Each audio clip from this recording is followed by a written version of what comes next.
মৃত্যুর পর আমাদের রূহ কোথায় চলে যায়।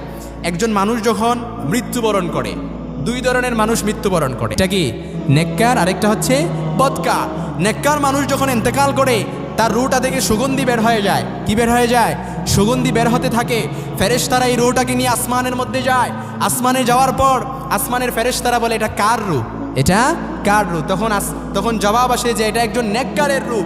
তখন তার জন্য জান্নাতের দরজা, আসমানের দরজাগুলো উন্মুক্ত করে দেওয়া হয়। সে তাকে জান্নাত দেখানো হয়, জাহান্নাম দেখানো হয়, সব কিছু দেখানোর পরে তাকে বলা হয় যে তোমার জন্য আল্লাহ তাআলা জান্নাত নির্ধারণ করে রেখেছেন। সুবহানাল্লাহ পড়েন। পক্ষান্তরে যখন একজন বদকার ব্যক্তি মারা যাওয়ার পর তার রূহটা আসমানে নিয়ে যাওয়া হয়, তখন আসমান থেকে জবাব আসে যে এটা কার রূহ?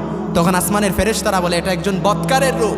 তখন আসমান থেকে আবার জবাব আসে লা তুফাত্তাহু লাহুম আবওয়াবুস সামা ওয়ালা ইয়াদখুলুনাল জান্নাহ, তার জন্য আসমানের দরজাগুলো উন্মুক্ত করে দেয়া হবে না। তখন প্রিয় ভাইরা